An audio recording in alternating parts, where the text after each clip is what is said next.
My name is Helen Collins, and at 29 years old, I lead a modest existence as a librarian in a quaint, obscure town that likely escapes the notice of most passers-by. My life is unassuming, perhaps overly simplistic for those who crave excitement, yet it suits me perfectly.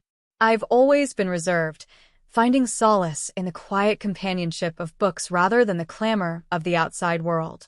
The library, my sanctuary, is a charmingly aged structure with creaking wooden floors and weathered shelves that have borne the weight of countless stories. To me, it is nothing short of perfection. Each morning at precisely 8 a.m., I unlock the heavy library doors, flick on the flickering lights, and inhale the comforting, musty aroma of old paper and ink, a ritual that never loses its magic. My parents passed away when I was a child, leaving me in the care of my gentle grandmother. She was a nurturing soul who fostered my love for reading and learning, but she, too, has since departed, leaving me alone in this world. With no siblings or close relatives, my existence revolves around the familiar rhythm of my small, predictable life. "Good morning, Helen," calls Mr. Jenkins, a regular patron, as he shuffles through the door. He's an elderly gentleman with a penchant for history books, his eyes lighting up at the sight of new arrivals. "Good morning, Mr. Jenkins," I reply warmly, a smile tugging at my lips. "The latest shipment of history books arrived yesterday. I've set them aside for you."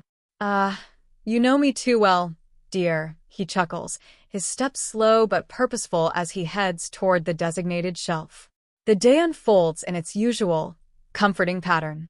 I assist a group of children in locating books for their school projects, recommend a heartfelt romance novel to Mrs. Harrison, and guide Mr. Thompson to the science fiction section, where he eagerly browses for his next adventure. It's a quiet life, one grounded in routine and predictability, and I find a deep sense of peace in its familiarity. But then, one fateful day, everything shifted.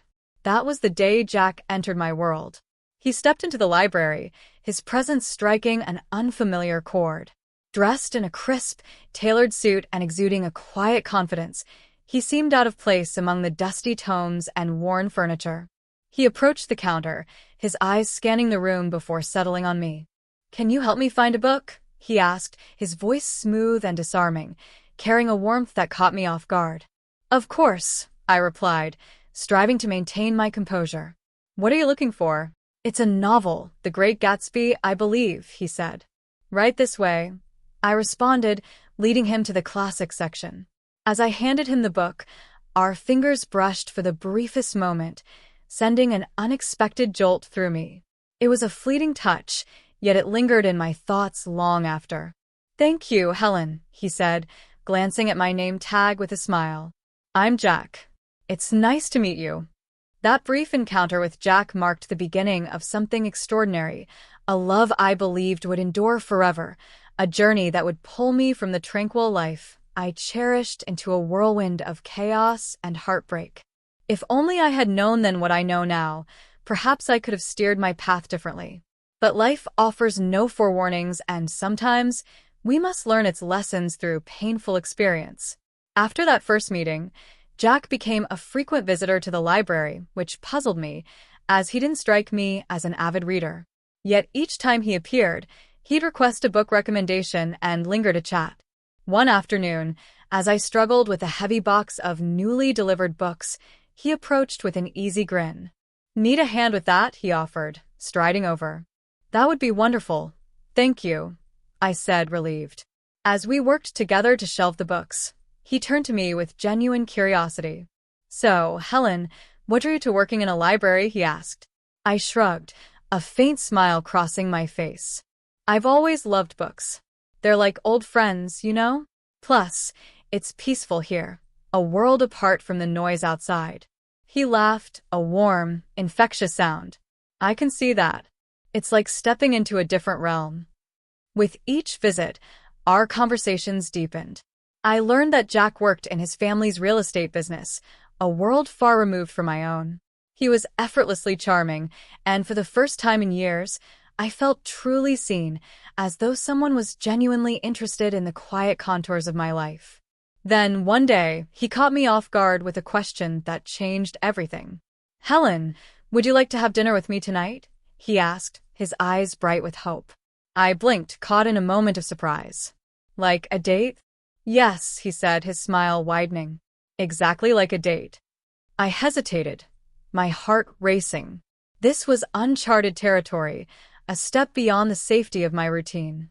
But there was something about Jack, his warmth, his sincerity, that made me want to take the leap. "Okay," I said softly, a nervous smile breaking through. "Sure, I'd like that." And so began a chapter one never could have anticipated, one that would lead me from the comforting predictability of my small world into a story far more complex than any book on my shelves. I replied, my voice trembling slightly as I tried to maintain my composure. Jack's invitation to dinner had caught me off guard, but the prospect of stepping beyond the confines of my solitary world was exhilarating. That evening, we went to a small restaurant in town. It wasn't a lavish place, but its warm, cozy ambience enveloped us like a soft embrace. Over plates of simple, hearty food, we talked about everything and nothing: childhood memories, favorite books, fleeting dreams, and silly quirks. For those few hours, the weight of my usually isolated existence lifted, and I felt a lightness I hadn't known in years. As we walked home under a starlit sky, Jack turned to me, his voice soft but sincere. "I had a really great time tonight, Helen. You're different from the people I usually meet." Unsure of how to respond to such a compliment, I offered a shy smile, my cheeks warming. He continued, his tone hopeful. "I'd like to see you again. Would that be okay?" I nodded, my heart fluttering. Yes, I'd like that. From that moment, our connection grew. We began seeing each other regularly, dinners at quaint local spots, leisurely walks through the town's quiet streets, moments that felt like stolen fragments of a larger, brighter world. For the first time, I felt like I belonged to something beyond the stillness of my books and the library's familiar walls. It was intoxicating, this sense of being part of a shared life. It didn't take long for me to fall deeply for Jack. His charm, his attentiveness, the way he made me feel uniquely special, it all swept me away. When he proposed, his eyes gleaming with promise, I didn't hesitate. "Yes," I said, my heart brimming with certainty. Looking back, I wish I had noticed the subtle cracks in the facade, the faint warnings I was too enchanted to see. Love, with its blinding intensity, has a way of obscuring the truth, of silencing the quiet doubts that whisper in the background. I was utterly in love, or so I believed. But after Jack and I became engaged, the world I thought I knew began to shift. It started with his parents, Margaret and Richard, who made it abundantly clear they disapproved of me. They saw me as beneath their son, a mere librarian from a modest background, unworthy of their wealth and status. The first time I met them, at a formal dinner in their sprawling, opulent home, my nerves were frayed. The house was a stark contrast to the simplicity I was accustomed to, its grandeur overwhelming. "Helen, this is my mother, Margaret, and my father, Richard," Jack introduced, his tone warm but tinged with caution. "It's nice to meet you," I said, forcing a smile despite the tightness in my chest. Margaret's eyes swept over me, her gaze cold and appraising. "HM. "So you're the girl who works at the library," she said, her tone laced with disdain. "Yes, I am," I replied, my voice shrinking under her scrutiny. Richard chimed in, his words cutting. "Jack, couldn't you have found someone more suitable?" I wanted to disappear, to crawl into the safety of my quiet library and never return. The dinner dragged on, an agonizing ordeal of pointed remarks and thinly veiled contempt. Yet Jack defended me, his voice firm as he countered their jabs, and in that moment, my love for him deepened. Before our wedding, his parents insisted on a prenuptial agreement, presenting it as a mere formality. With little wealth of my own, I saw no reason to object and signed without protest, eager to avoid conflict. Once we were married, I moved into Jack's home, a grand house gifted to him by his parents, though they treated it as if it still belonged to them. They appeared unannounced, striding through the door with an air of ownership. "Helen, make us some coffee," Margaret would command the moment she arrived, her tone leaving no room for refusal. I complied silently, swallowing my discomfort to keep the peace. One afternoon, Margaret gestured toward the sleek television in the living room. "Remember, Helen, in case of a divorce, you can't claim this," she said sharply. It was a constant refrain, reminders that nothing in the house was truly mine, that I was an interloper in their world. Jack began to change as well, his once charming demeanor eroding. The man I had fallen for seemed to vanish in the presence of his parents. He started joining in their cruel jests, his laughter cutting deeper than their words. One evening, as I deliberated over what to wear for a family event, I sought his opinion, hoping for the warmth I once knew. "This one makes you look less drab," he said with a chuckle, his words slicing through me. I stood there, stunned, the sting of his comment lingering. He was no longer the man who had stood up for me, who had made me feel cherished. Around his parents, he became someone else, complicit in their efforts to diminish me. Living in that house became a daily ordeal, an exhausting battle to hold onto my sense of self. I felt like an unwelcome guest, tolerated but never truly accepted. I clung to the hope that things would improve, but they only worsened. The stress began to take a physical toll. Sharp, persistent stomach pains plagued me, which I tried to dismiss as mere nerves. But one day, while shelving books at the library, I collapsed, the world fading to black. I awoke in a sterile hospital room, the doctor's voice grave as he explained that my condition was stress-induced. I remained hospitalized for several days, alone with my thoughts. Jack didn't visit. He didn't even call. The solitude was crushing, a stark reminder of how far I had drifted from the life I once knew. Then, an unexpected visitor arrived, a notary, with astonishing news. A great-aunt, someone I scarcely remembered, had passed away and left me her fortune, $30 million. The sum was incomprehensible, a reality so far removed from my modest existence that I struggled to process it. Overnight, I was no longer just the unassuming librarian, the poor girl Jack's parents had scorned. When Jack and his parents learned of my inheritance, their demeanor shifted dramatically. They appeared at the hospital, their faces wreathed in smiles that didn't reach their eyes. "Darling, we're so happy for you," Margaret cooed, her voice dripping with false warmth. "Yes, we're a family," Richard added, his tone equally insincere. "We should support each other." Their sudden kindness was transparent, their motives laid bare. The shift was too abrupt, too calculated, and I saw through the facade. The family that had once dismissed me now saw me as a prize, their affection as hollow as the house I had never truly called home. As Jack and his parents left my hospital room, their voices lingered in the corridor, unaware that I could hear every word. "She's such a fool," Jack said with a cold laugh. "Can you believe our luck?" "We need to make sure she doesn't leave you, Jack," Margaret added, her tone calculating. "Maybe you should have a child with her. That'll tie her down." My stomach churned, a wave of nausea washing over me. These people didn't care about me, they never had.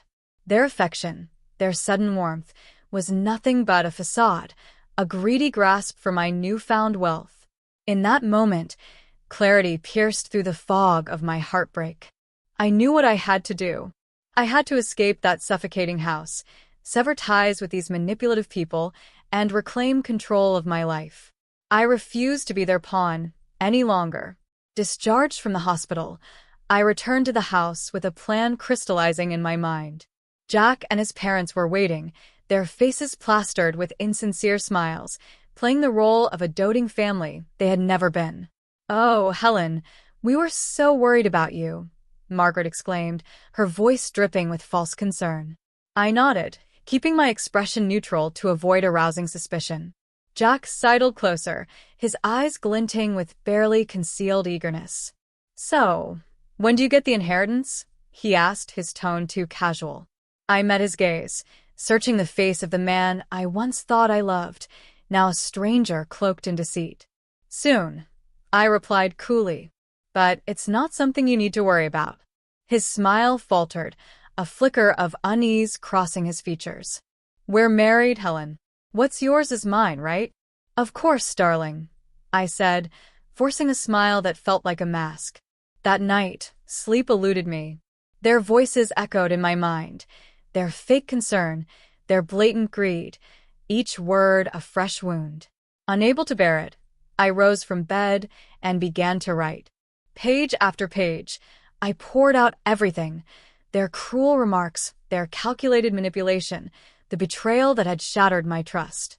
It was as if a dam had burst, releasing years of suppressed pain and frustration.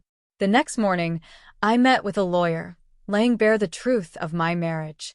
I showed him the prenuptial agreement, explaining the duplicity I had uncovered. He listened intently, his expression one of shock but reassurance. "You're doing the right thing, Helen," he said. "This agreement will protect you. They can't touch your inheritance." When I returned to the house, Jack and his parents were gathered in the living room, their conversation halting as I entered. "There she is, our brave girl," Richard said, his smile as hollow as ever. I sat down, clutching my purse tightly, my resolve steeling.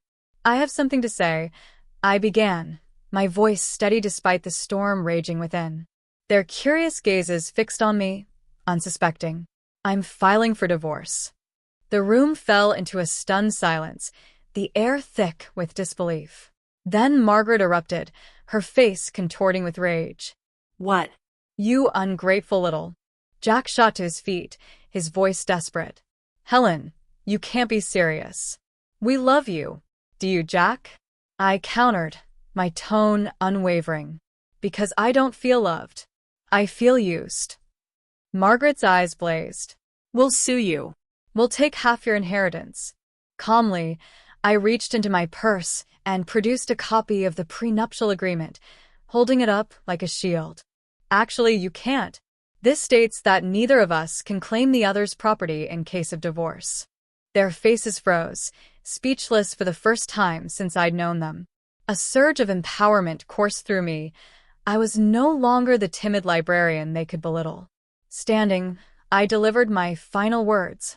"I'm leaving. I don't want any of you to contact me again." I walked out of that house, their shouts and insults echoing behind me, fading with each step. It was the most daunting act of my life, yet as I drove away, a profound weight lifted from my shoulders. For the first time in years, I could breathe. I was free, free from their disdain, their manipulation, their suffocating control.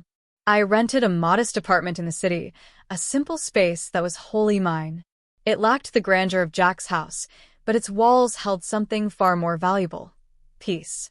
The divorce proceedings loomed, but I felt equipped to face them, bolstered by a newfound strength. One day, my lawyer called with unexpected news. "Helen, there's something you should know about your Grey Tant's will," he said. I listened, puzzled. "There's a condition. You're required to allocate a portion of your inheritance to a charitable cause." It was her final wish. I was taken aback, unaware of this stipulation. "She was quite the philanthropist," the lawyer continued.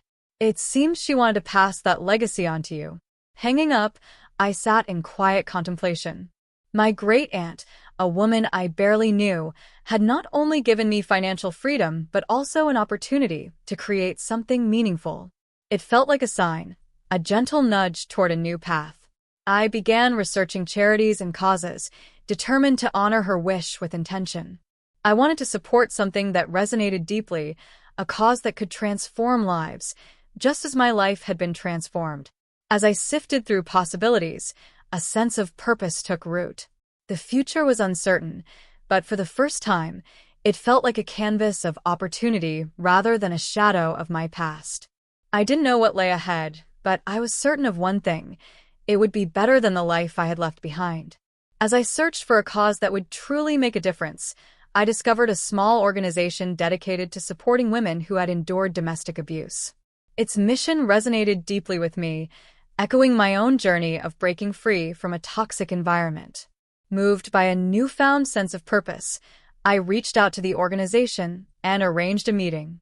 There, I met Linda, a woman whose passion and dedication radiated in every word she spoke. We provide shelter, legal aid, and counseling to women who have nowhere else to turn, Linda explained, her voice steady but filled with compassion. As she shared stories of the women they'd helped, stories of resilience, pain, and hope, I felt a connection to their struggles. "I want to help," I said, my voice firm with conviction.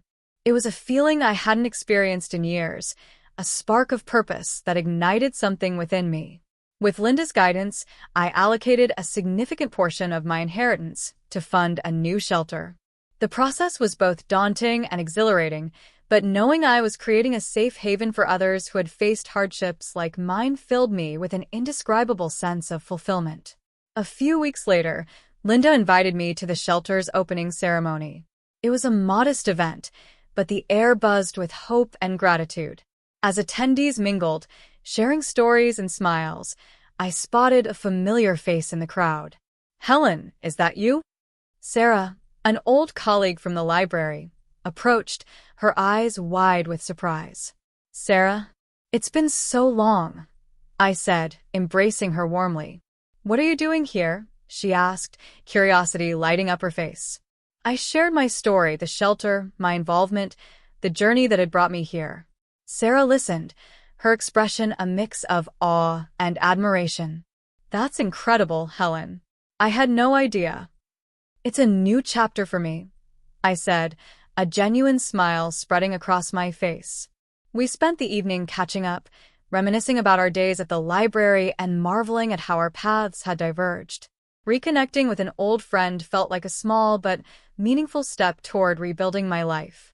As the event drew to a close, Linda approached, her gratitude palpable. "Helen, I can't thank you enough. This shelter will change lives." I glanced around at the women who now had a safe place to rebuild their futures, their faces reflecting both resilience and hope. "It's the least I could do," I replied, a warmth blooming in my heart, a sensation I hadn't felt in years. The days that followed blended into a fulfilling rhythm, each one filled with meaningful work at the shelter. I was discovering a sense of purpose that was wholly my own, a foundation built on my terms. Then, unexpectedly, my phone rang, displaying a number I hadn't seen in months, Jack. My heart raced, a tangle of emotions surging within me, but curiosity prevailed. "Hello, Jack," I said, keeping my voice calm and measured. "Helen, I need to talk to you. Can we meet?" "It's urgent," he said, his tone laced with desperation. Reluctantly, I agreed to meet at a bustling coffee shop in the city, hoping the public setting would bolster my resolve. When I arrived, Jack sat across from me, looking diminished, almost pitiful. His eyes, once so confident, now pleaded for forgiveness. "Helen, I made a huge mistake," he blurted out. "I want you back. I've realized how much you mean to me." I studied him, feeling nothing but a cold contempt. "Why now, Jack?" He sighed, his shoulders slumping. "My parents, they controlled everything. They were the reason our marriage failed. I was weak, but I'm different now." Anger flared within me, sharp and unyielding. "You blame your parents? You stood by while they treated me like dirt. You laughed with them, Jack." He reached for my hand, but I pulled away, my resolve unshaken. "Please, Helen, I know I was wrong. I've changed." I met his gaze, seeing the man I once loved, but the spark that had once bound us was gone. "Changed or not, it's too late. I feel nothing for you, Jack. Nothing but contempt." His face fell, a flicker of the man I'd married passing through his eyes, but it was fleeting. "I'm sorry, Jack." I continued, my voice firm. "I've moved on. I have a life now, a purpose. There's no place for you in it." He nodded slowly, resignation settling over him. "I understand. I just had to try." Leaving the coffee shop, I felt a final weight lift from my shoulders. The chapter with Jack was closed, irrevocably over. I walked away with a sense of liberation, my heart lighter than it had been in years. The following day, the shelter hosted an event to unveil a sculpture donated by a local artist to be displayed in the garden. Surrounded by people who supported and believed in the shelter's mission, I felt a profound sense of belonging. Sarah, my old colleague, stood beside me, her presence a comforting reminder of my past and present converging. "You've done something amazing here, Helen," she said, her smile warm and genuine. The artist pulled the cover from the sculpture, revealing a striking figure of a woman reaching toward the sky. It was a powerful symbol of hope, strength, and new beginnings. As I gazed at it, tears welled in my eyes, not of sorrow, but of gratitude and resolve. This was my new reality, a life built on compassion, purpose, and the courage to forge my own path. The sculpture stood as a testament to the women who would find refuge here, and to my own journey of reclaiming my voice. I didn't know what the future held, but standing in that garden, surrounded by hope and possibility, I knew I was exactly where I was meant to be.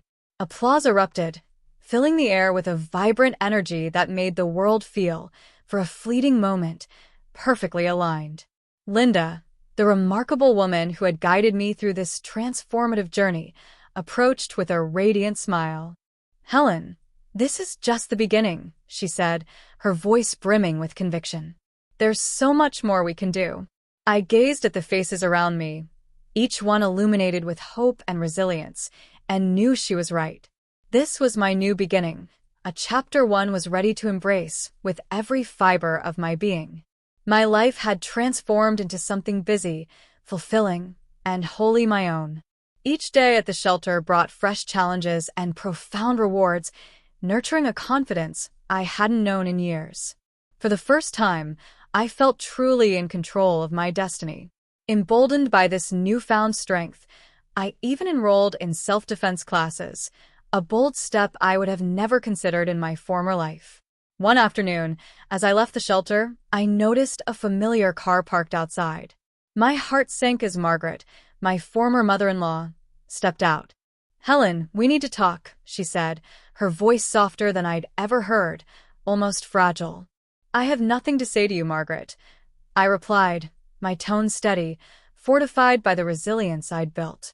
"Please, just hear me out," she pleaded, her eyes searching mine. "I've realized how wrong we were." I paused, studying her. She appeared genuine, her face etched with a remorse I hadn't thought her capable of. But the wounds of the past were too deep to ignore. "What do you want, Margaret?" "I want to apologize," she said, her voice trembling. "I treated you terribly. I've lost my son because of it, and I don't want to lose you too. You were like the daughter I never had." Tears glistened in her eyes, and for a moment, I felt a pang, perhaps sympathy, perhaps pity, but it was fleeting. "Margaret, you made my life a living hell," I said, my voice firm but calm. "An apology won't erase that. I've moved on, and I suggest you do the same." She reached out, a desperate gesture, but I stepped back, creating a boundary she could not cross. "Please, Helen, I know I can't undo the past, but I want to make things right." I shook my head, resolute. "It's too late for that. Goodbye, Margaret." As I walked away, I felt her gaze lingering on my back, but I didn't turn around. I had learned to stand up for myself, to protect the life I'd fought so hard to build. There was no returning to the shadows of my past. The next day, a letter arrived from Jack's lawyer, stating he was contesting the divorce settlement. It was unsurprising, a final act of desperation, but I was prepared. I met with my lawyer, Rachel, a sharp and confident woman who exuded competence. "He's got no leg to stand on, Helen," she assured me. "The prenuptial agreement is ironclad. He's just trying to intimidate you." I nodded, my resolve unshaken. "I'm not afraid of him anymore. Let's fight this." On the court date, I walked into the courtroom with my head held high, my heart steady. Jack was there, seated with his lawyer, and for a brief moment, our eyes met. I saw a flicker of the man I once loved, the Jack who had charmed me in the library, but had vanished as quickly as it appeared. The judge listened to both sides, her expression impartial, before delivering her ruling. The prenuptial agreement stood, and Jack's claims were dismissed. A surge of relief and triumph coursed through me, a testament to my newfound strength. After the session, Jack approached, his voice low and subdued. Helen, I'm sorry. I was wrong. I looked at him, seeing the shell of the man I once knew, but my heart remained untouched. Goodbye, Jack. Take care of yourself, I said, my words final. As I left the courtroom, a profound sense of closure settled over me. That chapter of my life was truly over, and a vibrant new one was unfolding. At the shelter, our focus turned to planning a fundraiser, a project that consumed my attention and filled me with purpose. The community's support was overwhelming, their generosity a reminder of the goodness that still existed in the world. The night of the fundraiser arrived, and the shelter buzzed with energy. People from all walks of life gathered, united by a shared commitment to our cause. As I moved through the crowd, greeting supporters and sharing our mission, I realized how far I had come, from a quiet, timid librarian to a woman who stood tall, advocating for herself and others. Sarah, my old colleague from the library, found me in the midst of the event, her smile warm and proud. Helen, you did it. This is amazing. I returned her smile, my heart full. We did it, and there's so much more to do. As the evening unfolded, laughter and conversation filled the air, a symphony of hope and possibility. I felt a deep sense of accomplishment, a certainty that this was my true calling.